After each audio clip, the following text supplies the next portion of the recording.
Hello friends, welcome to my channel English study with Raju. आज मैं फिर से लेकर के आया हूँ एक छोटा सा इंग्लिश स्टोरी जिसमें हम बहुत सारे इंग्लिश के नए नए सेंटेंस, उसके सही प्रोनाउंसिएशन और उसके नए नए वोकैब सीखेंगे। तो चलिए देखते हैं और स्टार्ट करते हैं आज की स्टोरी। आज की स्टोरी है द ड्रीमिंग प्रीस्ट। ड्रीम मतलब सपना देखना होता है, प्रीस्ट मतलब पुजारी होता है। यहाँ ड्रीम जो है प्रेजेंट पार्टिसिपल के फॉर्म में है, यहाँ एडजेक्टिव फॉर्म में है। तो मतलब एक सपना देखने वाले पुजारी के रूप में, ऐसा मतलब एक सपना देखने वाला पुजारी है, ये स्टोरी का नाम है। तो चलिए देखते हैं आगे क्या है।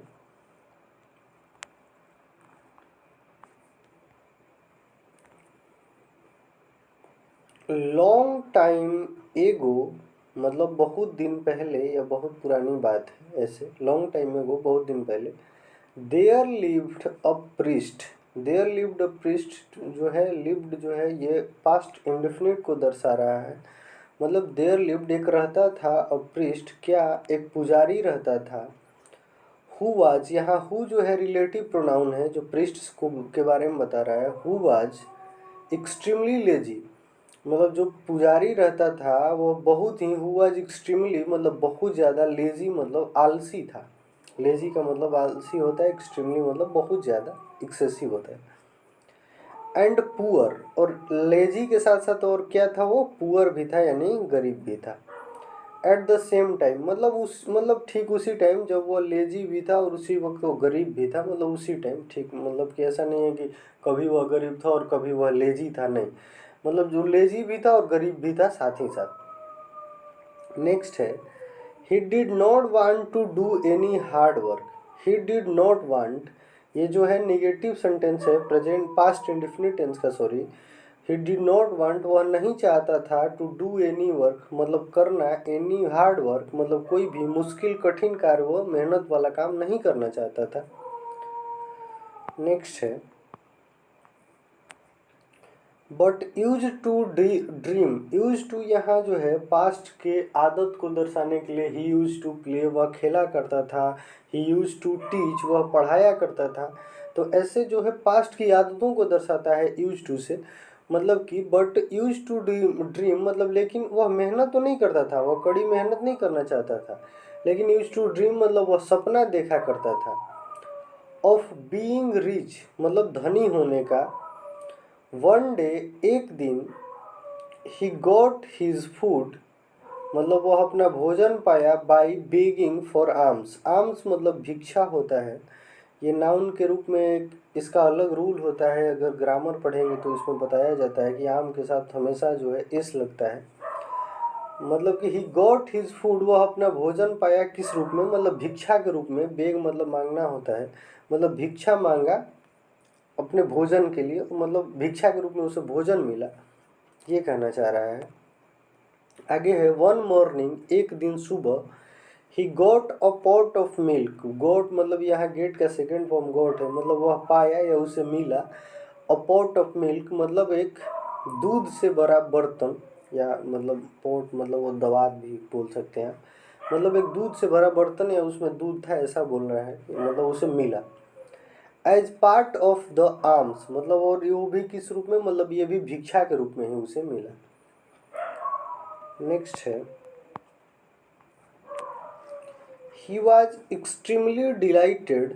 एक्सट्रीमली मतलब तो बताया बहुत ज़्यादा होता है, वाज का मतलब ये पास्ट इंडेफिनिट मतलब था। He was extremely delight, delight मतलब खुश, हैप्पी होता है, मतलब वो काफ़ी खुश था जब उसे मिल्क का पॉट मिला तो वो काफ़ी खुश था। एंड वेंट और गया, गो का सेकंड फॉर्म वेंट है, और चला गया होम घर पे, with the pot of milk. With मतलब पॉट ऑफ मिल्क मतलब मिल्क का जो बर्तन था उसके साथ, मतलब उसको साथ लेके वो कहाँ चला गया, होम चला गया यानी घर चला गया। आगे है ही बॉयल्ड द मिल्क। बॉयल मतलब उबालना होता है, उसने मिल्क को उबाला। ड्रैंक पिया सम ऑफ इट, मतलब उसमें से कुछ, सम ऑफ इट मतलब सम मतलब कुछ होता है, सम ऑफ इट मतलब इट उस मिल्क के लिए है, मतलब उसमें से कुछ पिया, उन दूधों में से जो दूध था वो पॉट में, उसमें से कुछ पिया, ड्रैंक, ड्रिंक का सेकंड फॉर्म ड्रैंक मतलब कुछ दूध उसने पिया, and put the remaining milk in a pot, और पुट मतलब रखना होता है, द रिमेनिंग मतलब बचा खुचा होता है, मतलब जो दूध बच गया उसको कहाँ रखा, तो पॉट में रख दिए, कुछ तो उसने पिया और कुछ मिल्क को रख दिए। 1 मिनट, पॉट, ही एडेड स्लाइट कर्ड्स, कर्ड्स मतलब दही होता है, जो दूध से दही खट्टा बनाया जाता है, तो ही एडेड मतलब उसने मिलाया, स्लाइट मतलब थोड़ा होता है, मतलब उसने थोड़ा सा कर्ड्स मिलाया, दही मिलाया, इन द पॉट, किस में, तो पॉट में, for converting the milk to curd, और किस लिए, तो फॉर लगा के यहाँ वजह बता रहा है कि उसने कर्ड्स क्यों मिलाया, उस पॉट में उसने कर्ड्स क्यों डाला, थोड़ा सा स्लाइट, तो कन्वर्टिंग मतलब बदलने के लिए, चेंज करने के लिए, द मिल्क मतलब दूध को, टू कर्ड मतलब दूध को जो है वो दही के रूप में चेंज करने के लिए उसमें थोड़ा सा कर्ड डाला, दही डाला। He then lay down to sleep, और उसके बाद ले डाउन मतलब लेट गया, सो गया, मतलब ले डाउन, और टू स्लीप मतलब सोने के लिए वो लेट गया, ऐसे बोल सकते हैं कि वो सो गया, उसके बाद कर्ड्स मिला के उसमें दही मिला के दूध में थोड़ा सा, और वो सो गया। नेक्स्ट है soon he started imagining about the pot, soon मतलब बहुत जल्द ही, मतलब ठीक उसी टाइम में बोल सकते हैं, ही स्टार्टेड उसने शुरू कर दिया, इमेजिनिंग मतलब इमेजिन करना, कल्पना करना, about the pot of curd मतलब कि जो वो पॉट में जो मतलब दही उसने जमाने के लिए रखा था उसके बारे में उसने सोचना शुरू कर दिया, उसके बारे में इमेजिन करना शुरू कर दिया, आगे क्या है, क्या इमेजिन कर रहा है आगे बताएगा। वाइल ही ले अस्लीप मतलब, और वह कब इमेजिन करना शुरू कर दिया, तो वाइल ही ले अस्लीप मतलब कि सोते हुए, वाइल मतलब ठीक उसी टाइम को बताता है, तो वाइल ही ले अस्लीप मतलब जब वह सो रहा था या सोते हुए उसने इमेजिन करना शुरू कर दिया, किसके बारे में, पॉट ऑफ कर्ड मतलब कि पॉट में जो दही जम रहा था उसके बारे में उसने सोचना शुरू कर दिया, कब, ले अस्लीप, वाइल ही ले अस्लीप मतलब सोते टाइम, सोते वक्त। ही ड्रीम्ड दैट मतलब वह सपना देखा, क्या देखा, that if he could become rich मतलब वह सपना देख रहा था, ऐसे ही ड्रीम मतलब वह सपना देख रहा था, क्या देख रहा था, मतलब ये सोच रहा था, इमेजिन कर रहा था, दैट कि इफ, यहाँ कंडीशनल सेंटेंस है, इफ यदि, ही कुड बिकम रिच यदि वह मतलब धनी बन जाता है, बिकम मतलब होना या बनना होता है, यदि वह धनी बन जाता है, समहाउ मतलब किसी तरह से, समहाउ मतलब किसी तरह से होता है, मतलब यदि वह किसी तरह से धनी बन जाता है, all his miseries would be gone, miseries मतलब गरीबी होता है, मतलब सभी उसकी गरीबी, वुड बी गॉन मतलब सभी उसकी गरीबी जो है, गॉन मतलब go and gone, be gone मतलब खत्म हो जाएगी, चली जाएगी। His thoughts turned to the pot of milk, और ये जो सपना देख रहा था, मतलब कि अगर वह धनी बन जाता है तो उसकी गरीबी चली जाएगी, मतलब वो अमीर हो जाएगा, और ये सोचते हुए सोचते क्या हुआ कि उसका विचार जो है turn to the pot of milk, उसका विचार जो है मतलब जो पॉट में मिल्क था उस पे आ गया। He had set to form curd मतलब उस पे जो जिसको उसने रखा था, सेट टू मतलब उसको रखा था, फॉर्म कर्ड मतलब कि दही जमाने के लिए जो रखा था उसने, पॉट में जो दूध रखा था, इमेजिन करते करते उसका दिमाग इस पे आ गया। आगे है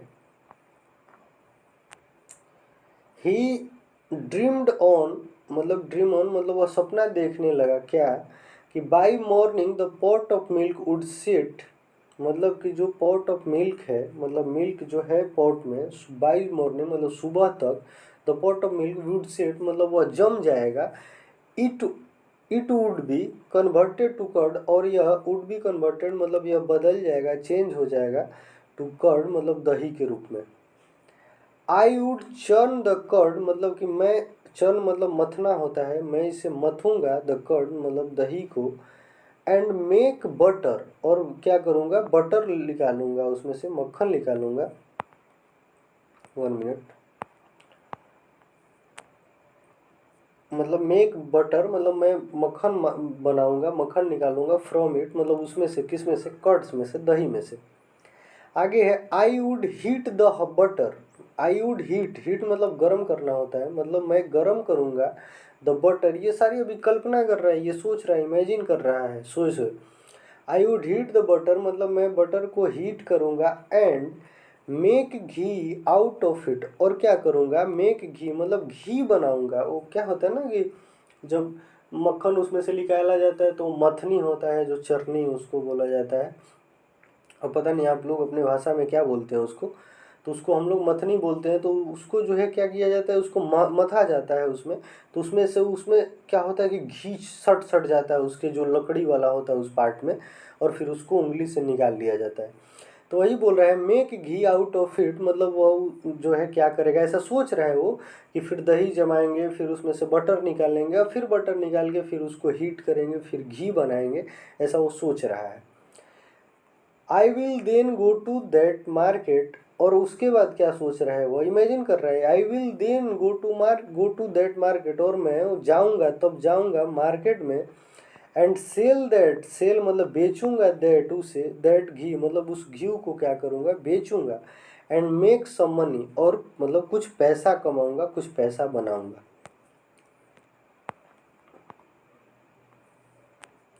विथ दैट मनी, और उस पैसे से, विथ दैट मनी मतलब उस पैसे से, आई विल बाई मैं खरीदूंगा, बाई मतलब खरीदना होता है, और विल तो गागेगी अब जानते ही हैं।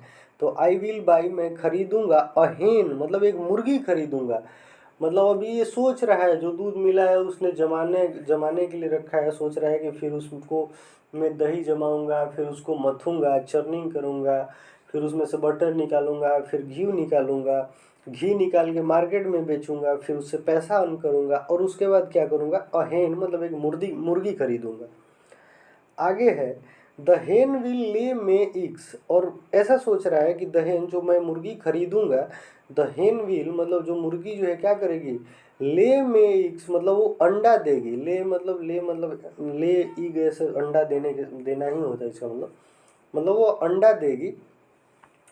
विच विल ऐसे ले लाई ले लेन होता है, ले लेड लेड होता है, जिसमें थोड़ा सा मतलब इसको वर्ब में पढ़ा जाता है, इसका स्पेशल केस होता है ले का।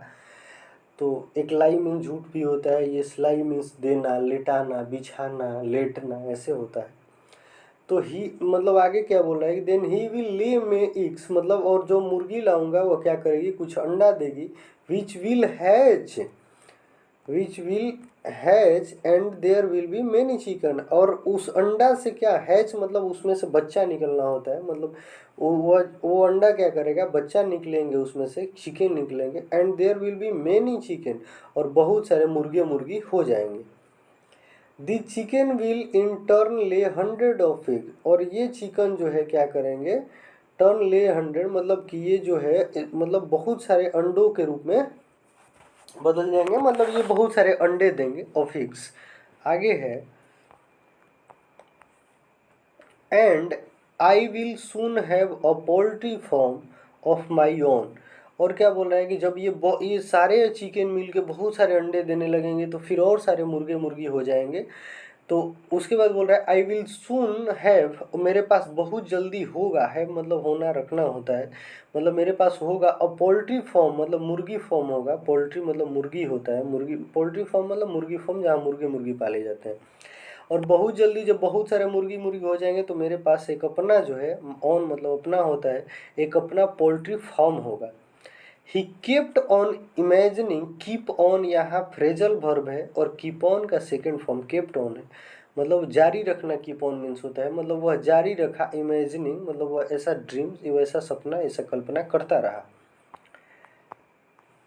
आगे वह क्या कल्पना कर रहा है, I will sell all the hens, मैं सारी मुर्गियों को बेचूंगा, ऑफ माई पोल्ट्री मतलब अपने जो पोल्ट्री में सारी मुर्गियां जो होंगी उसे बेचूंगा, एंड बाई सम काउज, और क्या करूंगा, बाई मतलब खरीदूंगा, सम मतलब कुछ, काउ मतलब गाय, मतलब कुछ गायें खरीदूंगा, and open a milk dairy. अब देखिए क्या सोच रहा है कि और उस अंडा को बेच के, उस मुर्गी को बेच के मैं गाय खरीदूंगा, और वो जो गाय दूध देंगी तो मैं क्या करूंगा, मिल्क डेयरी खरीदूंगा, मतलब मैं एक मिल्क डेयरी खोलूंगा, मतलब जहाँ दूध वगैरह सेल होते हैं।